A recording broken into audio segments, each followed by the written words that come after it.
Welcome to the Pacific Research Institute Next Round podcast. I'm Rowena Ichon, Senior Vice President, and with me is Tim Anaya, Senior Director of Communications. So, Tim, the unions have really been wielding their power in the state these past weeks. The California Teachers Association is now saying they won't go back into the classrooms until the teachers are fully vaccinated, and they want teachers to be up there on the priority list when it comes to the vaccinations. Some reports are saying that if we continue the rate that we're vaccinating now, which is healthcare workers, those in nursing homes, and those over 65, they won't all be vaccinated until June. So this means that if the teacher unions get their way, schools won't likely reopen until 2022. Remember the Supreme Court Janus decision, which came down in June 2018, which ruled that workers are no longer forced to pay political dues if they disagree with their union. At least in California, the unions are as powerful as ever, but certainly their reputations had to be suffering in the eyes of the public. Now, you write in your blog this week that public sector unions are also flexing their muscle in the halls of the Capitol. Tim, tell us about that. Well, Assemblywoman Lorena Gonzalez has introduced a bill, and this, I believe it's her third attempt at passing this bill, to unionize legislative staff. You know, you think of all the problems that we're facing related to the COVID pandemic and our economic downturn and the school reopening issues. It makes you just say, really? This is the most important thing on your agenda these days? It almost has become a drinking game, but I will say, you know, I used to work at the Capitol for 18 years, so I have an idea of what life is like there. And you know, when you think about a push for unionization, you think of Norma Ray holding up the union sign. You think of, you know, the sweatshops in other countries. You think of, you know, the horrible conditions in factories at the turn of the century. The California legislature, the last place that you think about, it's a white-collar environment. Yes, as I can attest, working for legislators requires a thick skin and certainly a different skill set. You know, you're kind of their personal assistant, their counselor, you're their encyclopedia, you're everything all in one to them. But really, do we really need a push for unionization? It's not like you're pouring asphalt in 110-degree heat. You know, the late nights, you know, far in advance when those are going to be because the legislature runs on deadlines. There's a lot of other perks that I write about. Every night of the week, there are free receptions in Sacramento at fancy restaurants and bars and hotels. You're often invited free lunches at very expensive restaurants. So to say that we need to unionize the legislature, well, the only thing that could possibly be behind that is, as Rowena talked about in the aftermath of Janus, the legislature has worked overtime to back up public employee unions, make it as hard as possible for disaffected union members to quit their union, and to facilitate a growth in union membership and union dues. And that's exactly what this is all about. They don't care about working conditions at the Capitol. It's all about unions getting more members and more dues. After all, the people behind this bill, the legislators, if they were really concerned about working conditions or salaries or other issues for their staff and other staff at the Capitol, they have the power to do something about it right now with the snap of a finger. So their concern for the plight of the poor state capitol worker rings a little hollow to me. So, Tim, I've never been quite clear on this. What is the status of, say, a legislative staffer? When I was in the federal government, and you're a political appointee, you serve at the pleasure of the president or your boss, who is likely to be a political appointee. Are legislative staffers part of the civil service workforce in California, or are they a special case? All legislative staffers are at-will employees. So if the legislator you work for doesn't like the color of your tie, or they get up on the wrong side of the bed in the morning, you might lose your job that day.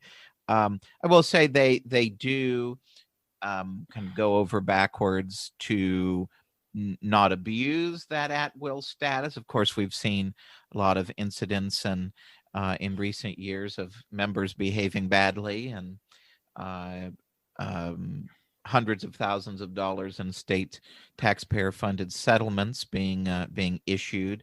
But you're exactly right. If you're a legislative staff, you're at-will employee. Of course, the most famous example of this is every 2 years, if your member loses re-election, you lose your job. And so these positions are, you would think, a little bit more short-term in terms of serving the member, the legislative member. So, these are special positions, not union positions where security is top of mind. These people go into these jobs because it's an honor to do public service and serve the people of California. Would you agree with that? I would agree. I was very lucky that I managed to stay there for 18 years, and I had relative, employment stability during my time there. I worked for one member for 5 years, and then I worked successively for, I lost count of how many different Assembly Republican leaders I worked for. But that's exactly right. There was a little bit of fear in the back of your mind of, every 2 years. And certainly in leadership, anytime a new Republican leader came in, I could have lost my job then. Certainly, I remember my boss's first reelection in 2000, the member I was working for at the time, he was the number one targeted legislator in the state. And, in the heat of the campaign the last week, the race could have gone either way. And I kept thinking, working in a district office, I really need to start thinking about putting my resume in order and thinking about what I'm going to do next, because there's not a lot of call for that kind of work when you're outside of a government town like Sacramento. You very much, I think, appreciate the temporary nature of the job. A lot of people who've had longevity at the Capitol, you may have been at the Capitol in some role in the Assembly or Senate for a long time, but you certainly had a lot of musical chairs working for different members, different committee chairs, different speakers or minority leaders or different policy committees. So yes, the temporary nature of it is always in the back of your mind. So speaking of Sacramento, this upcoming week is one of our biggest events of the year for PRI, the Sacramento Ideas in Action Conference. And because of the pandemic, it's all virtual this year. The dates are February 4th and 5th. That's Thursday and Friday of this week. It's free to register and it's not too late. We've got a great lineup. Tim is our master organizer of this event every year. How about giving us some highlights? So really the theme of this year's conference is, as free marketeers were wondering in the way the political fortunes struck out this year, what potential is there for free market ideas to be advanced in California and nationally at the dawn of the new Biden-Harris administration, the new Democratic majority in the Senate, and then, of course, a reelected supermajority in the legislature in Sacramento. So we're going to talk about kind of the key issues facing California today within that lens, and really focus on what ideas and reforms have the potential to be advanced even in these seemingly difficult political waters for libertarian and free market ideas. So we're going to have a great panel with, I call them PRI's Healthcare A-Team, Sally Pipes and Wayne Weingarten and Henry Miller are going to talk about all the lessons that we've learned from healthcare during the pandemic, and what are some of the regulatory and other reform ideas that we've learned in this period that should be enacted or made permanent. We're going to have a great preview of our upcoming book on homelessness in California, No Way Home. The authors are going to explore all the issues related to California homelessness and give a preview of the book.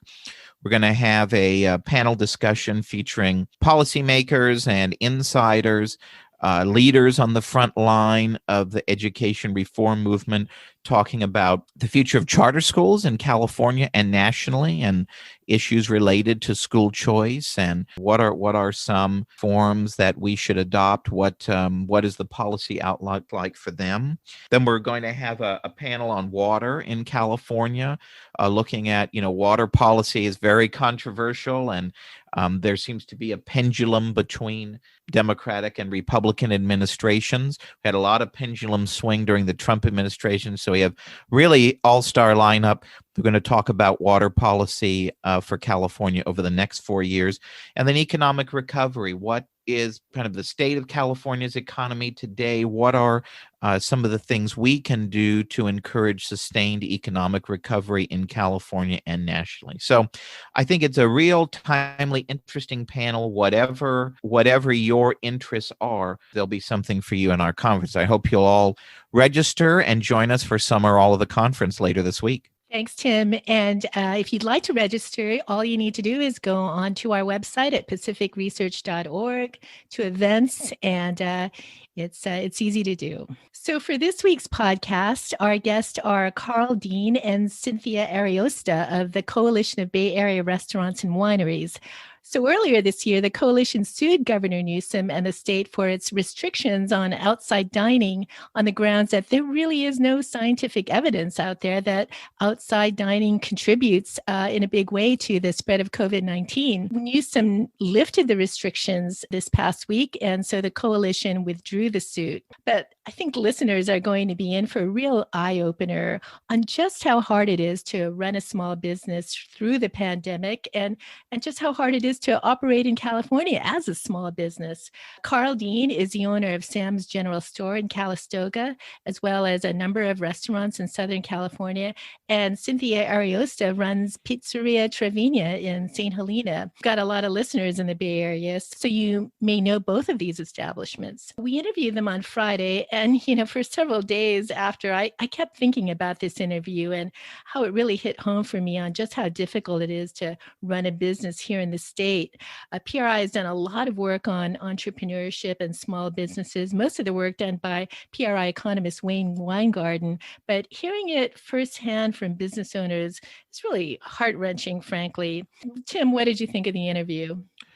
I thought it was fascinating to hear firsthand their accounts of all the stops and starts of the things that they've done to not only keep their businesses afloat, but you really can hear in their voices the concern for their employees and wanting to keep their employees employed as long as possible to make sure that they're taken care of financially during this crisis. And certainly, wanting to get some semblance of their business back up and running so they can bring back as many of their workers as possible. So it's a rare inside look at probably one of the most challenging business models during this pandemic, which is owning and operating a restaurant or bar or a hotel.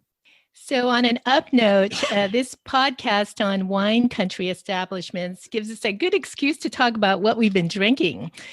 Tim, you've actually made a crafty item to commemorate your wine consumption during the pandemic.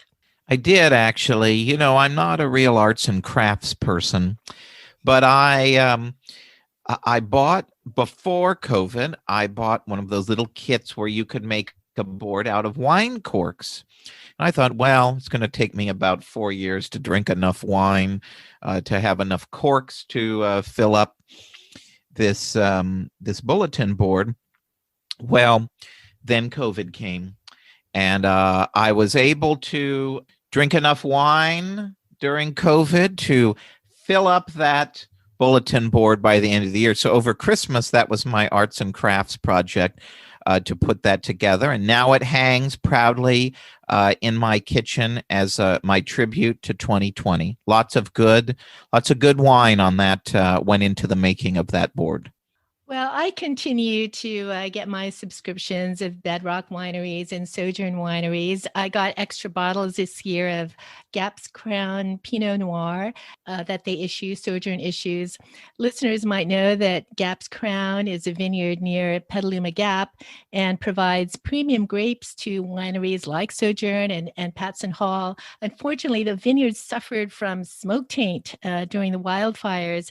So I've stocked up and will continue to support the vineyard. So without further ado, let's listen to Carl Dene and Cynthia Ariosta of the Coalition of Bay Area Restaurants and Wineries.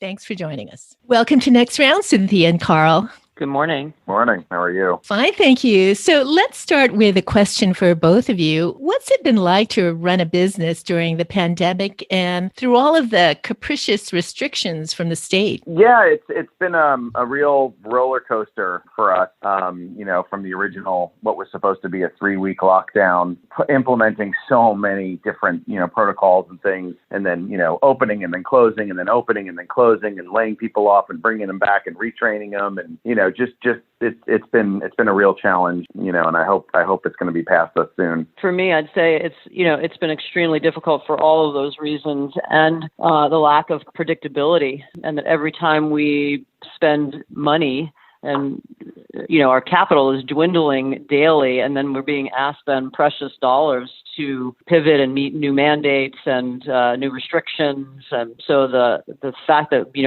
we keep doing all those things and then can't actually predict to stay open, the arbitrariness has been really, really frustrating and very hard to deal with for us and for our employees. I mean, we can't predict that they have a job tomorrow, any day of the week, because the metrics change, mandates change, the way the system works changes, and that's been very, very, very frustrating. The other thing I'd add to that too is the predictability of even the demand on our businesses. When we do get reopened, it's open for dine-in, it's open for takeout, it's open for whatever. The challenges there is all of a sudden we have a lot of days where we could barely, or probably shouldn't even be open because we don't even have the customer base coming in for takeout, and then all of a sudden something will happen on the news will pop, or who knows what causes it sometimes. And then all of a sudden we're slammed and we're only staffed really to handle the kind of slow days that we're dealing with. So it's been a challenge for sure. I'd say some of the other things to throw in there too is even getting supplies. Our suppliers, those they're changing ever so much too, because they're dealing with the same things that we are all the way down the supply chain. They're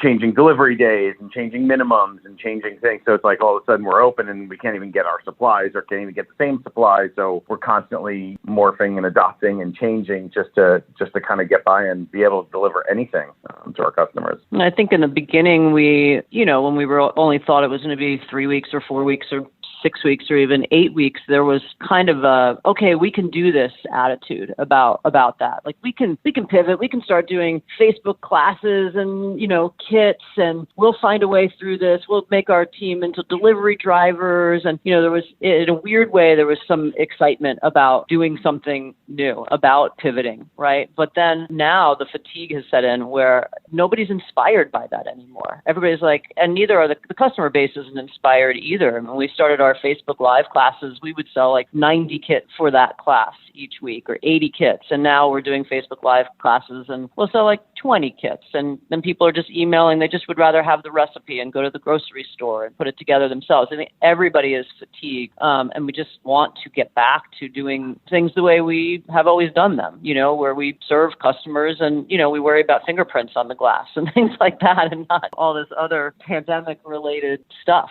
So things must have been tough on your employees as well. What are some of the things that you've heard from them and their challenges throughout the pandemic? Navigating the unemployment system, for sure. Even trying to put in an unemployment claim and being successful with that and getting a check seems to be one of the biggest issues for people who have been laid off. As we know, the EDD has been completely inept at handling the number of claims that are coming through. So I think that's frustrating. And I think, some of our employees have been able able to pivot into other positions, like to be delivery drivers or to be cashiers. But there are some that have language barriers and could not take on other roles. And so they wanted to work, but we didn't have a role to put them in. And then, of course, they're laid off. And these are, a lot of people that live in our community, and they have families, and, they've got kids that are now out of school, and they've got to try to balance all of that. And again, like I said initially, for us, we can't predict anything. And for them, we can't predict anything for them, And so even this week with outdoor dining reopened, it wasn't like we could just bring back our entire staff. We don't need our entire staff in the rainy season in Napa Valley for outdoor dining. So we can't even tell everybody when they will get to come back, because the road is just indoor dining is still looking way down the road. So I think for everybody, there's a frustration there and the lack of predictability of, will I have a job tomorrow? Yeah. And for me, I would say, a lot of the same things that Cynthia said, but also, I'm hearing from my employees, and I'm hearing from employees of other restaurants and hotels and stuff around me up in Calistoga is, how much longer can we hang on? How much longer do we stay here in this valley that has such challenges, with COVID in the past year and, the fires and stuff like that constantly keeps putting people out of work and taking money out of their pocket, putting them into dire situations where they're not paying rent and all that rent's going to be due. And, they can't get groceries and things like that. So we're doing what we can to support them. But it is if we didn't get open in this past week, I had one employee actually come up and tell me, like, me and my family are actually sitting down talking about leaving the valley, moving to another state, because we got to get back to work. Like we're on a shoestring at this point. We're not, hang on, we're going to get there. We're going to get open. Business will come back. We just needed some of these mandates lifted. Yeah, we're seeing that as well, where people are moving into other sectors. I mean, they've learned to be house painters, or they've learned to be landscapers, or they've gone to work for, shipping or big box stores, and we're losing the workforce. And when we finally do get to reopen, who's going to come and work for us? That's another challenge as well. But we can understand why people who want to work. They don't want to sit home and collect unemployment. When you're a worker, you want to achieve something. And I really feel like that's been very, very frustrating for the employees. Is they really want to work, and to not be able to come to work is very, very frustrating for them. Well, as a public policy think tank, we've been concerned about the EDD's incompetence and all the backlog happening in Sacramento, as well as all the terrible fraud. So you're seeing, taxpayers' money going to these fraudulent claims, and yet those people who are laid off can't get any relief. So it's really a terrible situation that a lot of Californians are in. Through the pandemic, you've made a great effort, both of you, to comply with all of the state's mandates, which, as you said, surely cost you business as well as added to your expenses. The lawsuit against Newsom, you've just withdrawn. He lifted the restrictions this past week, but what was the last straw that compelled you to bring this suit in the first place? Looking around, we really started to do our research. We were at the end of the rope earlier in November. We saw that it was happening. My family has restaurants down in Los Angeles, and it kind of happened there. We knew it was going to be coming up north soon after that. It happened right before Thanksgiving. Just looking at the lack of data, the lack of science that California was making its decisions based on, and looking around at the rest of the country and seeing data that was coming out of some of the hardest hit states like New York that showed, the rate of spread was, 1.4%, but the rate in offices and in retail was in the higher 7 or 8%. And it felt like that, walking into big box,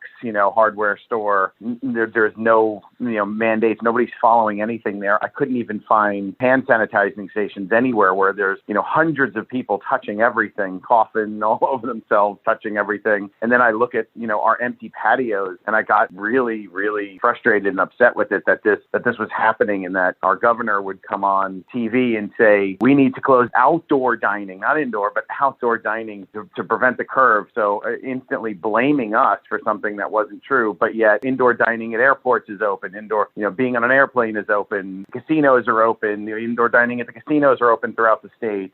big boxes open. So I'm looking at all these other sectors that they're protecting and keeping open. And I'm like, wow, we did so much more to keep the public safe. And we were keeping the public safe, yet they keep demonizing us and making us look like the reason or the cause for surge or a spread in COVID by shutting us down. So we were just fed up and over it. I ditto all of that. He couldn't have said it. He couldn't have said it better. When Carl and I first started talking, the coalition was actually formed by us and a group of restaurateurs just getting together to talk about, well, what are we going to do to help us get through this together? What do we need from our local officials? What do we need for marketing from, our DMOs? It really didn't start out with, musings about a lawsuit at all. But when we realized that the way this new metric was set up with ICU beds, that could just be, who could predict what was going to happen, how many people were going to be in the ICUs, and then the whole metric was not just the beds, but the number of staff for the beds. We thought, we could be in this ban forever.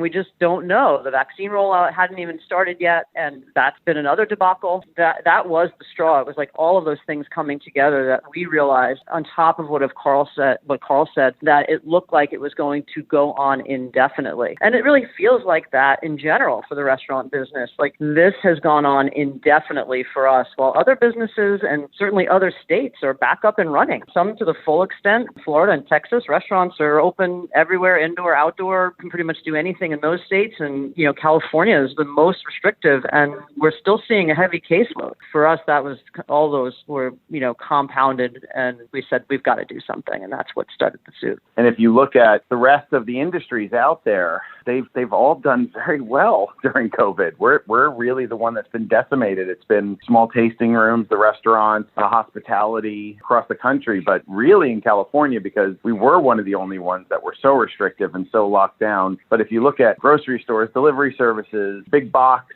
Target, Home Depot, everybody's just like, every business, umbrellas, heaters, gas companies, everybody's killing it and doing even better in this pandemic, except our hospitality industry was completely destroyed. And it wasn't getting the attention that it really needed for being so destroyed. So we wanted to bring as much attention as we could to the problem. I don't know if you've seen National Restaurant Association report that just came out yesterday, but restaurant and food service industry sales fell by $240 billion in 2020. And eating and drinking place sector finished 2020 nearly 2.5 million jobs below pre-coronavirus level. So if you look at that, on the national, and just think about the impact that every one little restaurant makes in a small community. When I lay off 40 employees at my restaurant, when we lose $1 million in top line sales, the staggering loss of wages that represents, or consumables that represents. So I think people don't look at the restaurant sector as important as it is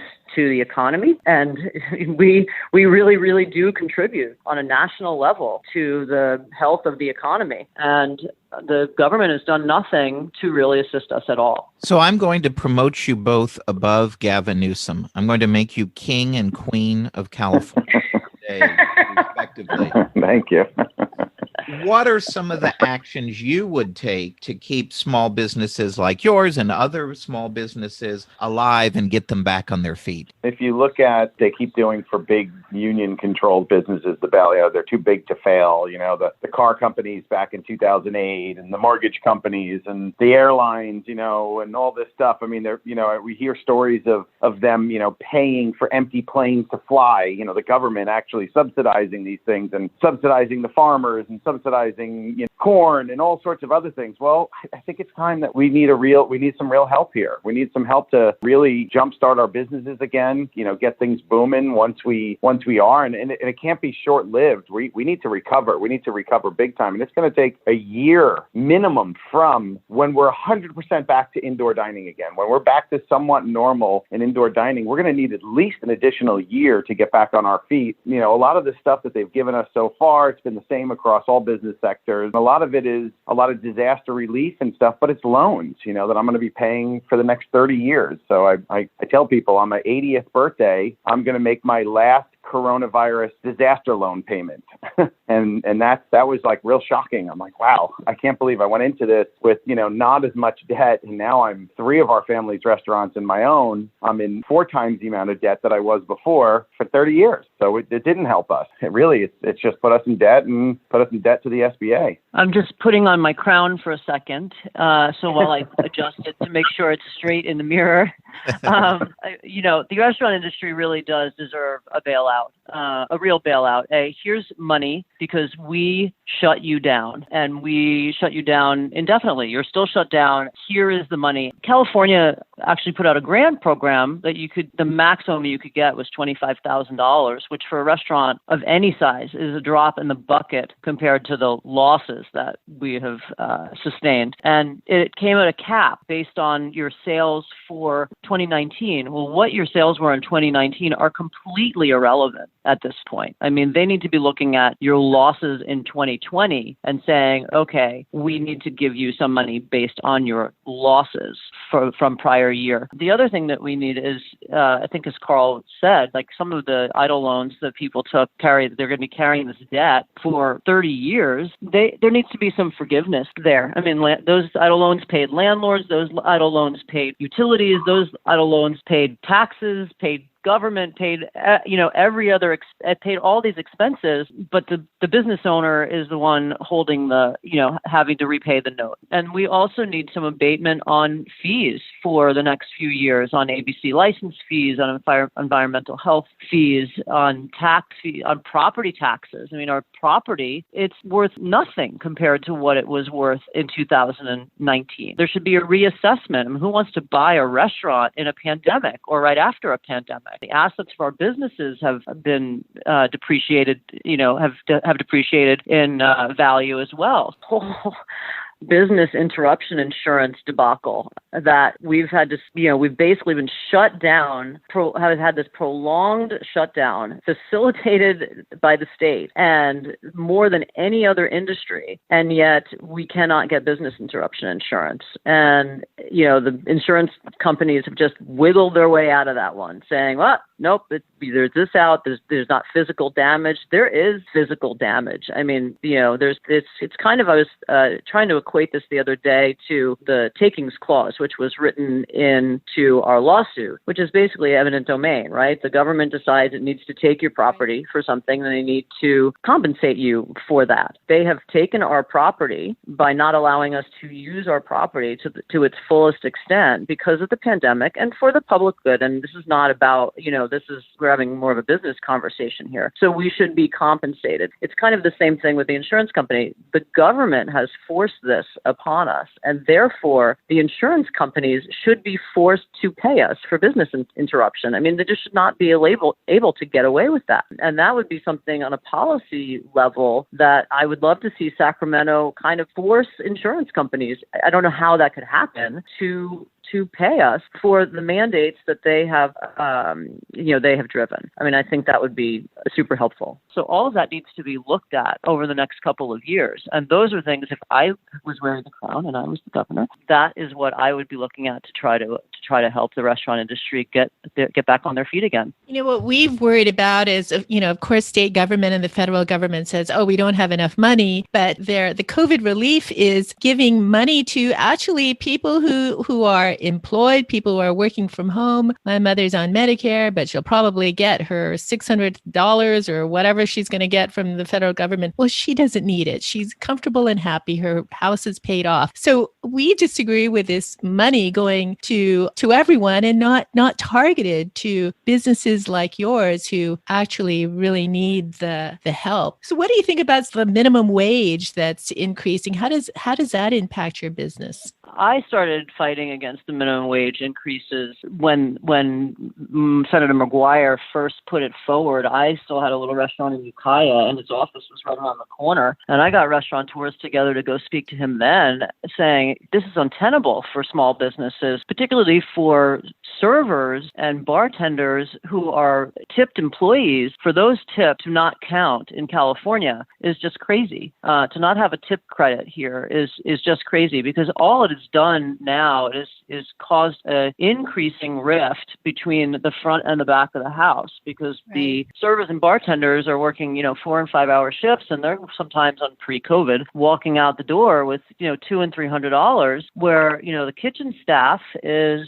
not making that. And if we could give those dollar an hour increases to our kitchen staff who are getting paid more than minimum wage, it would start to close that gap. I really wish that there was a tip credit that went along with, or a modified minimum wage for tipped employees like there are in other states. But this escalating minimum wage is not doing any service to our industry, while tipping is still ingrained in the custom of restaurants. And most people do not want that taken away. Most consumers want to feel like they have control over the service that they get. So if you tried to move to some kind of a service charge, it isn't work. It hasn't worked for very famous restaurateurs, and it certainly isn't going to work for small businesses. Yeah, it really, the whole minimum wage and tipped employee thing really has created like a class warfare between the front and back of house. And we're as owners are kind of get stuck in the middle of it. You do look at the demographic of servers and bartenders, and typically they do run a little bit younger. They are sometimes when we're open and up and running, they're pulling in a lot, and then usually the back of house is the ones with the families, and they're a little bit older demo. They've got a lot more to support, and we already are giving up between 40 and 45 cents on every dollar to our employees. There is nothing really left by the time you get done with food and rent and everything else to be able to give the back of house anymore. But if they did have a balance, of where it is the right to earn a minimum wage, and we did get a tip credit, I mean, that I think if that could happen from this, if that platform could be launched as a way to save restaurants in California, I think that would go a really long way to help us. It would help us be able to fairly treat our back of house staff, and have our employees up front work for their tips. I never understood it. It's like at the barber shop, you're allowed to do that, right? You're allowed to rent a chair for $40 a day or whatever, because you're going to come in and cut hair and charge whatever and get tipped all day. But why couldn't we do that with a bartender? Why can't a bartender who's going to pull in $600 or $700 on a big Friday night almost chip rent the bar? Yeah, rent the bar space. Because we've invested all this money to create this atmosphere that pulls all these people in at the bar, and we've got to pay them for an 8-hour shift a minimum wage plus the tips that they're getting. I mean, it's a lot. It's a lot, and it really does take away from everybody else in the rest of the restaurant. So, and I think what people don't even realize is when somebody tips, and if we're going to stay on the tip conversation here, when somebody tips and they put that tip on a credit card, the restaurant pays the credit card fee on that money. So, if you get rewards on your American Express card, and American Express now charges us 4% or 5%. I mean, if you have any rewards, you get, the charges to the restaurant are astronomical. I mean, we run anywhere from, 2 to 5% that we pay on every credit card that is swiped. So now we're paying 5% on that $100 tip that we didn't even see the money on, right? We don't get not a dime of that. And so there's like a direct loss there to the business for somebody else's earnings that they aren't getting credit for in terms of the minimum wage. So there's like all those little bits and pieces that add up, and those wages add up towards our workman's comp rates. Those tips were, they add up towards workman's comp rates. They add up towards employer tax contributions. I mean, and the employer doesn't get a dime of those. So all we'd like is some, like Carl said, you had a good phrase for it, Carl, where you have the right to earn a living wage, that those tips count towards that minimum wage requirement. It would be very, very helpful to restaurants and to closing that gap between the front and the back of the house worker. That leads to our next question. So many studies, including our own at PRI, have ranked California as one of the toughest states to do business. When the pandemic is over, still have a lot of challenges ahead of you as operators of small businesses. What would be on your wish list? You've already mentioned a few of them. What would be on your wish list that would help you and other small businesses thrive and prosper? California is the only state that the employer has to pay the credit card fee. So, we tip out our employees every night. So on every, like she said, on every $100, it could be $4 or $5 comes out of my pocket for the credit card fee, which is honestly, but I still have to give that $100 $100 tip over. So that it's insane. Everything in this state is really meant to keep kind of taking from us and beating us up, from, the delivery fees, which it looks like those might be capped soon, right? DoorDash and all those things, to, credit card fee, tip, employees, minimum wage plus tip. And it's just like everything just keeps beating us over the head. It's like, when is it going to stop? When are we going to actually get to benefit from owning these businesses and starting these businesses and taking all these risks that we do? Obviously, we can't run our businesses without employees, and they are really, really valuable. I don't want to, have the conversation turn away from how valuable the employees are, but it's also a direct relationship. They need a place to go to work. And so it needs to be rewarding to own a business as much as it needs to be rewarding to work for the business. And Carl and I have been in both places. I mean, I worked in restaurants before I owned a restaurant, and I liked working for places that were fun to work, where I made good money and where I had good employers and fun employers to work with and nice employers to work with. But to become an employer is very, very difficult. It takes, there's a lot of risk involved. You can't just lose your business and go out and open another one. It doesn't happen like that. And so there has to be some balance that is struck between making sure there are still businesses for people to be employed in. And that's getting harder, starting to be a harder and harder picture for people in the restaurant business, I think. The state has to do something to make risking owning a small business rewarding, right? So, in the restaurant industry, that, maybe that's a change in fee structures. Maybe that's a change in how the minimum wage is structured. Maybe there's a change in how property taxes are assessed on your business. All of that could be really helpful for me to say, oh, you know what? I do want to own another restaurant in California, or I want to invest in a bar in California. I think right now the idea of opening another restaurant makes me sick because of the pandemic, to be honest, and the unpredictability that this is now seems to be fraught with. But I do think that some of those things I mentioned earlier would be what we would need to help small businesses and to inspire us to want to continue to do business in California. For our last question, and this is always our favorite question that we ask, we call our podcast Next Around because PRI's headquarters are not very far from wine country. And we always like to ask our guests for a wine, beer, or cocktail recommendation. What do you recommend? And also, when our listeners come into your establishments, hopefully in the next coming weeks and months as we lift some of these restrictions, what do you recommend they try out?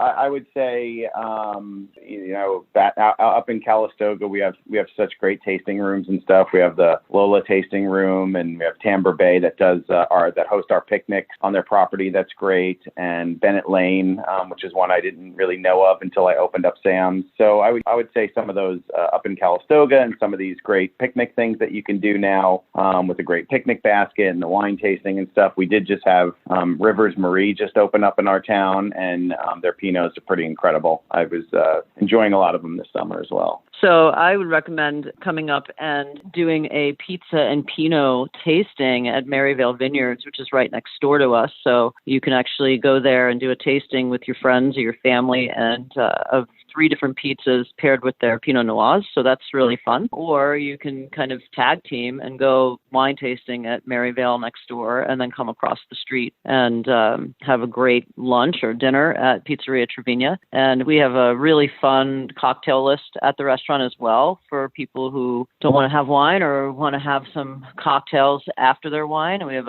10 taps of craft brewed beer as well. So we've got kind of the full gamut going on at the pizzeria, where you could have, what's your poison? We've got all of it available for you. There's a shameless plug on our e-commerce, because we can actually, thinking of you, Rowena, down there in Pasadena, we can ship you a pizza kit or a mozzarella kit directly to your door. You could order it today and have it 2 days from now. So you could get Cynthia, it's on my to-do list. You're slow. I already wrote it down. I'm going to do it this afternoon, and I'm going to send several to my friends. If Tim is nice to me, maybe I'll send him one too. Oh, I'd love it. Fabulous. Yeah, we did pivot in December and open up an e-commerce where we could ship pizza kits and mozzarella kits throughout the lower 48. So that's helped us a little bit and helped us keep, some people employed by having that going. But that's the shameless plug. That's not a cocktail or a glass of wine or a glass of beer. Thank you so much, Cynthia and Carl. And to all of our listeners, please go to Sam's General Store in Calistoga and Trevina in St. Helena. Thanks again. All right, thank you so much. If you like this episode, please tell your friends and subscribe to PRI's podcast at iTunes, Google Play, Stitcher, TuneIn, iHeartRadio, and Spotify. And when you're on these platforms, don't forget to give us a big 5 stars. If you don't subscribe to any of these, you can still listen on PRI's YouTube page, youtube.com/Pacific Research 1. That's the number 1. Thanks for listening. I'm Rowena Itchon. Hope you'll come back again for Next Round with PRI.